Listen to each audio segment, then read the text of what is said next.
Em meio à paixão que começa a surgir dentro de Asa, ela começa a negar os seus sentimentos, dizendo para Denji que o odeia, deixando o garoto totalmente confuso. Mas logo a seguir, Yoru parte para cima e lasca um beijão em cima do Denji. Mas todos eles são surpreendidos pela aparição de Bang! E é então que Nayuta volta a aparecer. Chainsaw Man, capítulo 119. E aí galera do canal do Mano Joe, como vocês estão? Espero que todos estejam muito bem. E hoje para mais um vídeo de Chainsaw Man, capítulo 119. Meus amigos, que capítulo bombástico. Tivemos o primeiro beijo decente que o Denji teve, sem que alguém o transformasse em arma, sem que alguém o vomitasse e esse tipo de coisa. E melhor do que isso, nós temos o retorno da Nayuta. Só que além de todas essas coisas bombásticas do capítulo, algumas coisas se escondem nesse capítulo que vocês talvez não tenham percebido acerca da Nayuta. E talvez agora tenhamos a verdadeira explicação do porquê a Yoru não consegue transformar o Denji em arma. E eu vou explicar tudo isso aqui pra vocês, além da gente perceber algumas nuances da Nayuta, se ela é uma garota mimada, se ela é uma garota que acaba quebrando as coisas, esse tipo de coisa. Vocês vão perceber tudo isso ao decorrer do vídeo. Por isso, peço que fiquem até o final. Vamos conferir Chainsaw Man aqui, todo mundo junto. Muito obrigado por estarem comigo, galera. Já agradeço todo mundo que tá deixando aquele like, que está apoiando o canal, que tá se inscrevendo, compartilhando, comentando. Gente, agradeço de coração por isso. Já fizeram isso? Obrigado! E agora vamos direto para esse capítulo, porque novamente teremos mais 2 semanas até o próximo, tá bom? Já se preparem! Bom, a primeira coisa que nós vamos ter no capítulo é o Denji e a Asa chegando na casa do Denji. Aqueles apartamentozinhos que tem assim no Japão e tudo mais. Vocês percebem que as casas ao redor parecem bem mais limpas, ou seja, mais bem cuidadas. Enquanto aquele apartamento onde ele está não é ruim, mas também não é aquelas mil maravilhas, por exemplo, como era o do próprio Aki. Mas pelo menos com isso, ao que parece, o Denji recebe talvez alguma grana ou algum incentivo para ele continuar morando ali, sem precisar voltar para o lixão. E é então que os dois acabam cruzando ali os seus olhares, porque estão prestes a entrar ali na casa dele e tudo. Um garoto e uma garota sozinhos entrando na casa de alguém assim, a gente fica meio receoso, principalmente esses dois, né? Bom, e a primeira coisa que o Denji diz pra ela é sobre a regra de não abrir as outras portas dos outros apartamentos além do dele. Ela não pode abrir a porta das outras pessoas que moram por ali. A própria Mitakaza diz pra ele: poxa, mas como se eu fosse fazer isso? Você tá maluco? Do que você tá falando? E aí o Denji pensa: puta, é verdade, né? Ela não vai abrir a porta de outra pessoa que ela nem conhece. Só que isso pode nos remeter ao quê? Ao tratamento que ele tem com a Nayuta, porque talvez a Nayuta, às vezes, ou em algumas ocasiões, tem aberto a porta das pessoas das outras casas, e por isso eles têm basicamente essas regras. Ou então, mais do que isso, ele nunca teve muito convívio com outras pessoas, só teve convívio com pessoas malucas, como a própria Power e tudo. Então provavelmente ele tem aquela sensação de tipo, se eu não falar as regras, essa pessoa pode sair aí abrindo a porta de todo mundo, porque ele não conhece as pessoas direito, ele não vai direito na casa das pessoas. Então, como o Denji não tem muitas relações por ali, isso parece explicar o porquê dessas regras. Ou então tem alguma coisa escondida nessas portas realmente, talvez algumas outras pessoas, tipo o Yoshida mora na casa de baixo, não sei, gente, pode ser qualquer coisa. De toda forma, eles acabam entrando dentro de casa, e é então que quando eles entram, reparem, a Mitakaza ela já tem um choque. Por quê? Porque talvez ela imaginasse que o cara era totalmente bagunçado e a casa tá até que bem arrumada, enquanto tem alguns desenhos, algumas coisas ali no chão que parecem ser da Nayuta,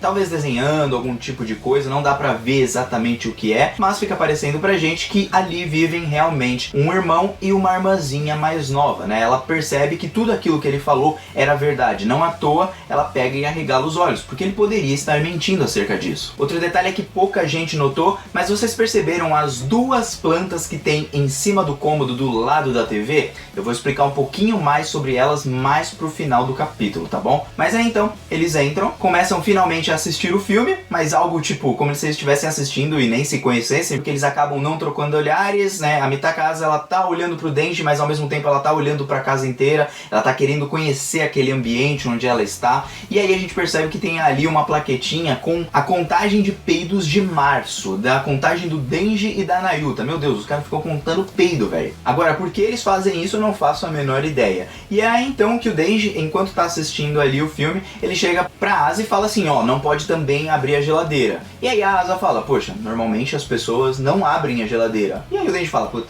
verdade, né? Acho que talvez só seja eu mesmo. Mas como eu disse, talvez tenha uma razão para essas regras, além de algo, entre aspas, bobo. Pode ser que as outras portas pertençam, por exemplo, à própria Nayuta, e a geladeira contém alguns alimentos que a Nayuta gosta bastante, e por isso não é bom que ela abra a geladeira e pegue alguma comida da Nayuta. A gente sabe que o demônio do controle ele gosta de ter as coisas para si, e isso vai se comprovar no final do capítulo. Outro detalhe legal é que esse conglomeradozinho ali que tem de casas onde o Denji tá, ele se chama Tatsuki Apartamentos. Então, Tatsuki Fujimoto, o autor. É uma coisa besta, mas tudo bem. E é então que nesse momento a gente começa a ver os passos de um sapato de uma criança, enquanto uma criança vai andando com vários cachorros, e o Denji diz que tem a terceira e mais importante regra. Porque o Denji mora com uma pessoa que tá passeando com os cachorros, ela vai voltar logo, e ela tem uma personalidade um tanto quanto complicada. E por que complicada? Deve ser uma criança que é mimada, o seu estilo de ser criança é mimada, ela gosta de ter toda a razão acerca das coisas, e ela é muito inteligente, ou seja, é muito egoísta em alguns momentos. Então é aquela criança que quer tudo pra si. E assim como ela quer tudo pra si, e ela tem, entre aspas, tudo pra si, acontece que o Denji pertence a ela. Então tudo que tem naquela casa basicamente é dela. E esse seria o motivo pelo qual a Mitaka talvez não consiga transformar o Denji nesse momento em arma. Por quê? Porque o Denji já pertence a uma outra pessoa. Ele tem uma ligação com o demônio do controle, que no caso é a Nayuta. E é isso que eu fiquei pensando acerca desse capítulo. Então, essa terceira regra, para completar, é que eles não podem dar uns amassos ali na frente da criança. Porque senão, já sabe, né? A Nayuta vai pegar e vai ficar doida, porque ela não quer que ninguém fique próxima do Denji. Então, aquilo que eu tava meio que teorizando parece estar certo quando eu disse que a Nayuta tem ciúmes do Denji e não quer que ele esteja com outras pessoas. Então, além da sua dificuldade de se relacionar, obviamente também tem a Nayuta para atrapalhar esse relacionamento interpessoal ali do Denji. E aí ele fala pra ela, pô, a gente não pode dar uns amassos na frente dela. E aí a Mitaka fala, que? Peraí, que? Você tá maluco? Você tá pensando... Por que você acha que eu te daria uns amassos? Essa parte eu confesso que eu dei tanta risada. E aí a Asa diz que não veio pra aquilo, fica vermelha, fica corada porque ela não esperava. E aí o Denji fala, pô, às vezes vai que rola, né? A gente sabe, né? Às vezes as coisas ficam quentes, rola um clima aí e tal, né? Rola um beijo. Parece até que ele tem algum tipo de experiência nesse ponto, mas ele não tem experiência nenhuma. Ele só tava falando aquilo porque os dois estavam sozinhos e provavelmente, como um cara que gosta de ver muito pornô, é bem provável que ele imaginou esse tipo de situação. Já que ele não tem relacionamento com as outras pessoas, ele se baseia muito nas coisas que ele vê, mas não que ele vive necessariamente. Entende o porquê ele fala tudo isso? E aí a Mitaka diz que isso nunca vai acontecer e fala assim pra ele, você acha que eu gosto de você ou algo do tipo e tal? E aí o Denji fala, pô, você me chamou pro encontro. Quando alguém chama pro encontro, não é porque você gosta da pessoa, porque você tem algum tipo de interesse? Eu entendi as coisas errado? E já que ela chamou ele pro encontro e não foi a Yoru, olha só o detalhe, ele ficou pensando que ela tinha uns 90% de chance de estar gostando dele. E aí ela fala assim pra ele, não gosto de você não, eu te odeio. Então reparem bem em todas as facetas da Mitaka. Primeira coisa, ela fica assustada com o que o Denji falou, porque só de imaginar essa situação, e ainda mais ela começando a gostar do Denji, ela obviamente fica sem graça e tenta recuar. Por que ela tenta recuar? Não só pela vergonha que a gente tem normalmente nos animes e nos mangás, mas principalmente porque isso envolve em transformar o Denji em arma. E a Mitaka, ela é uma pessoa que ela não quer fazer as coisas erradas. E se ela não quer fazer isso, ela não quer machucar o Denji. Ainda mais depois de ter entrado na casa dele e visto que realmente tem uma criança que deve morar ali e que ele falou toda a verdade pra ela sobre a Nayuta. Resumindo, ela viu que ele era um cara bom e por isso que ela vai logo pro extremo dizendo, eu te odeio, na verdade eu te odeio, pelo contrário, não gosto nem um pouco de você. E aí o Denji fica super assustado, mas daquela cara, tipo, você me odeia? Tipo, mano, simplesmente uma cena que ficou muito doida. Então, a Mitaka, reparem nos olhares dela, porque ela não consegue olhar na cara do Denji quando ela tenta reafirmar que odeia ele. Tanto que ela fala, odeio, e aí ela pega, olha pra baixo, quer dizer, então, e aí ela olha pra baixo. Por que ela olha pra baixo dessa forma? Porque é um sentimento totalmente de culpa, ela está mentindo, ela se sente culpada por estar fazendo algo errado, que é mentindo pra ele que ela não tá gostando dele, e é o segundo ponto, que ela acaba machucando ele, tanto que ela fica apenas olhando pra baixo, não fala mais nada ali naquele momento, o Denji fica ainda meio chocado, e aí aí ela fala, pô, você tem suas regras aqui na sua casa, só que eu tenho as minhas também. E quando ela fala sobre as regras dela, é de não machucar alguém que ela realmente se importa. Ela não quer fazer o que a Yoru quer, mas isso por conta dela não saber que o Denji ainda é o Chainsaw Man. Então, enquanto ela não souber disso, eu acho que as coisas realmente vão ficar nessa forma meio tipo, eu não quero transformar ele em arma, e aí a Yoru vai ficar querendo transformar e a gente vai ficar nesse impasse. E aí vem um choque total pro Denji, porque logo em seguida ela fala que eles devem parar de interagir porque ele pode acabar morrendo e ela não quer que isso aconteça. E outro detalhe, reparem em todas as facetas da Mitaka Asa. Ela não olha com convicção pro Denji, ela olha pro lado. E por que ela olha diretamente pro lado? Porque quando você faz esse gesto de olhar pro lado, é que você não consegue encarar a verdade ou você não consegue assumir o que realmente você tá falando pra pessoa. Então, você olha pro lado e simplesmente mente. Como o Denji não é um cara que consegue analisar o comportamento humano, ele percebe que a Mitaka Asa está falando a verdade, embora ele entenda tudo errado, porque na verdade ela tá mentindo nesse momento. E quando a gente não olha nos olhos da pessoa, é porque normalmente ou a gente tá querendo esconder alguma coisa, ou então não só esconder no sentido de enganar, mentir e tudo, mas como também esconder os seus próprios sentimentos. Por isso que ela não olha pro rosto dele. E aí ela fala que depois de ver o filme ela vai embora, que ela só foi lá pra se distrair um pouquinho. Então reparem agora nas facetas do Denji a seguir. A primeira faceta dele é uma confusão, porque ele não tá entendendo. A segunda faceta dele é de decepcionado. E a terceira, quando a Mitaka volta a assistir o filme, ela não tá olhando diretamente nos olhos dele, ele olha diretamente nos olhos dela para ter uma confirmação se ela tá falando a verdade ou a mentira. Mas como ela não olha no rosto dele, ele entende que ela não quer nenhum tipo de contato com ele, então ele fica super chateado. A gente percebe que o Denji ele começou a gostar de alguém ali, mas essa pessoa na verdade só estava brincando com ele. E logo a seguir eles voltam ali a ver o filme, e aí finalmente começamos a entrar um pouquinho mais no pensamento do Denji, que foram momentos raros que aconteceram nesses últimos capítulos de Chainsaw Man, e aí ele começa a pensar no que ela queria dizer com tudo aquilo. Porque aí ele fala, pô, ela só tava brincando comigo? Só que aí quando ela diz, eu te odeio, então ela não tava necessariamente brincando. Por isso que logo a seguir ele pensa, deve ter alguma coisa comigo pra ter falado que me odeia. Porque primeiro ela me chamou pro encontro, segundo ela aceitou um encontro comigo e até fez um cumprimento um tanto quanto estranho. Então aquilo gera uma confusão na mente do Denji, além do Denji também não ter o apreço das outras pessoas. Então se ele não tem o apreço das outras pessoas, ele tende a sempre se diminuir cada vez mais, sempre pensando que o problema está nele. E como odiar é um sentimento muito mais extremo do que o simples não gostar, ele tenta procurar razões. E aí ele se pergunta, pô, será que é que eu dei a estrela do mar pra ela? Não era pra eu ter dado pra ela comer?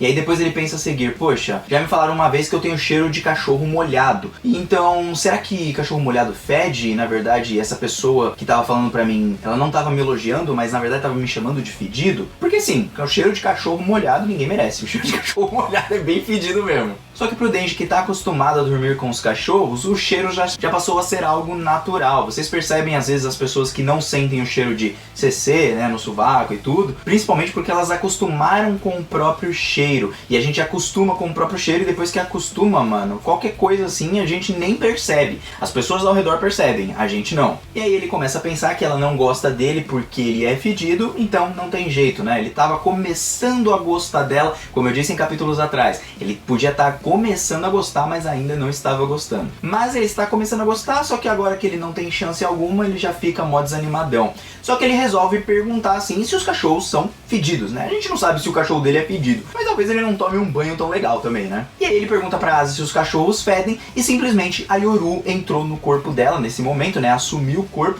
e aí vai lá e dá uma beijoca nela. Eu fiquei assim no capítulo, meu Deus, partiu pra cima. Porque a Yoru notou que o Denji começou a gostar da Asa, então quis aproveitar essa situação pra ter um vínculo mais físico, né? Mais prazeroso, pra sentir aquele prazer e a partir desse prazer, junto com aquele mínimo de gostar, ela pudesse o transformar em arma. E eu devo dizer pra vocês que foi um beijão, foi um tanto quanto gostosinho, hein? Primeiro, num primeiro momento, o Denji tá com a boca fechada, tá meio estranho ali, mas a Mitaka, né? A Mitaka não, né? A Yoru tá com a boca meio abertinha ali, né? Dando uma beijoca mesmo em cima do Denji. Eu falei, eita, Denji, finalmente um beijo digno. Pelo menos ninguém vomitou em você, nem nada, embora tenha atrapalhado logo a seguir. Porque ela vai beijando ele, enquanto ela beija, ela vai lá botar a mão na cabeça dele, mas alguém nesse momento abre a porta. Entra um monte de cachorro, todo mundo fica doido ali falando o que tá acontecendo aqui, e aí aparece a Nayuta e solta o seu famoso bang, chamando a Yoru de ladra e colocando uma corrente na sua cabeça. E ali a gente termina o capítulo. Só que vocês repararam em algo além da imagem dos dois se beijando, além da imagem da Nayuta aparecendo? Bom, são duas plantinhas que estão ao lado da TV. Vocês percebem que uma tem o nome de Denji e a outra tem o nome da Nayuta. Mas como está a plantinha do Denji? Ela está bem vívida, né? Tá bem cuidada. Já a da Nayuta não tá nada bem cuidada, tá ruim pra caramba, tá morrendo, já morreu na verdade. Isso nos mostra algumas coisas sobre a personalidade da Nayuta. Por isso que eu falei pra vocês, notem no capítulo inteiro várias partes. Primeiro, vários desenhos jogados, ou seja, Nayuta não é uma pessoa organizada, é uma pessoa que bagunça. O Aki, como ensinou o Denji talvez a arrumar as coisas, o Denji é o irmão mais velho, é o cara que cuida de tudo, que arruma tudinho, deixa tudo bonitinho, mas algumas coisas ele não toca, como na planta da Nayuta, simplesmente porque ele não pode cuidar de algo que é da Nayuta. A Nayuta não deixa que ele toque nas coisas dela, provavelmente. Não na sua comida, não nos seus desenhos, nem nada do tipo. No máximo ele pode organizar. Então a gente já começa a perceber que a Nayuta é uma pessoa mimada, é uma pessoa provavelmente egoísta e tem muitos ciúmes do Denji. O demônio do controle carrega aquilo desde que a Makima teve a relação ali meio que com o Denji, com o Pochita e tudo. Assim como provavelmente com todos os seus cachorros. Outro detalhe é que ela começa a se parecer cada vez mais com a Makima, uma vez que o seu cabelo cresceu e fica mais ou menos no mesmo corte da Makima, tirando ali a parte da franja da frente, que ela deixa um pouco caída nos olhos, mas continua ali com o rabo de cavalo e ao mesmo tempo com as mechas aqui jogadas para frente. Então eu gostaria de saber se vocês perceberam esses detalhes. Outro detalhe é que jogando essa corrente, provavelmente ela pode até mesmo tornar a Asa e a Yoru como a sua serva, porque a gente sabe que o demônio do controle, tudo que ele considera que ele é superior às pessoas, né? Se eu considerar que eu sou mais forte que você, que eu sou melhor que você, blá blá blá blá, eu posso te controlar. Então ele pode até mesmo tentar controlar a Yoru e a Asa, ou mesmo se não controlar, pelo menos pode manter as rédeas, assim como ela mantém as rédeas ali dos cachorros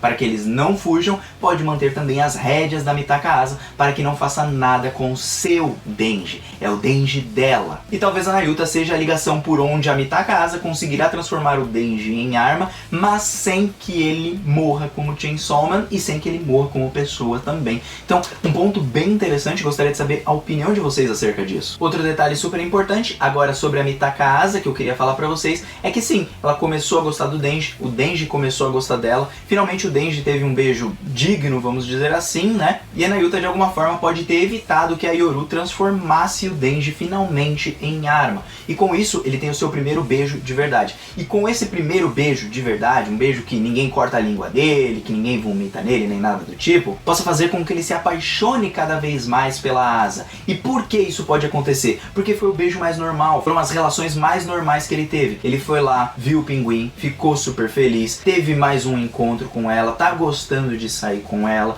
tá gostando da companhia dela. Então a gente começa a ver que por ele já tá nutrindo algum tipo de sentimento. Foi uma pessoa que depois que conheceu ele de verdade, passou a ver ele de verdade. E o Denji é uma pessoa que ele precisa desse carinho. Por quê? Porque ele nunca teve isso. Ele sempre foi renegado pelas pessoas, sempre foi jogado como um lixo. Já a Mitaka Asa, depois de perceber quem ele era de verdade, principalmente por ela também ser uma excluída, ela começa a, entre aspas, abraçar o Denji. E por isso que eu acho que esse casal pode realmente dar bom, no sentido de pelo menos o Denji ter um momento feliz na sua vida. Agora a gente não sabe se ele vai morrer ou se a Mitaka Asa que vai morrer no final das contas, né? Porque é Fujimoto. A gente sabe, Fujimoto é terrível. Então todas as facetas da Mitaka Asa nesse capítulo e tudo o que aconteceu colabora para isso que eu tô teorizando. E eu gostaria de saber da teoria de vocês, do que vocês imaginam, porque o capítulo foi simplesmente bombástico. Provavelmente no próximo a gente deve ter ali uma discussão da Nayuta, até mesmo dando uma bronca no Denji, porque ele tá trazendo uma menina pra casa, esse tipo de coisa, como se ela mandasse ali, embora seja ele quem organiza a casa, quem cuida, quem paga as contas e tudo, se é que ele paga algum tipo de conta. Mas eu acredito que o pessoal da segurança pública talvez pague ali para que ele more ali no apartamento e tudo, e não é à toa que o Yoshida também tá ali no encalço dele. Então, gostaria de saber o que vocês acham, galera. Te aguardo no próximo vídeo e um beijo no coração. Muito obrigado a todo mundo que me acompanhou até aqui. Fui!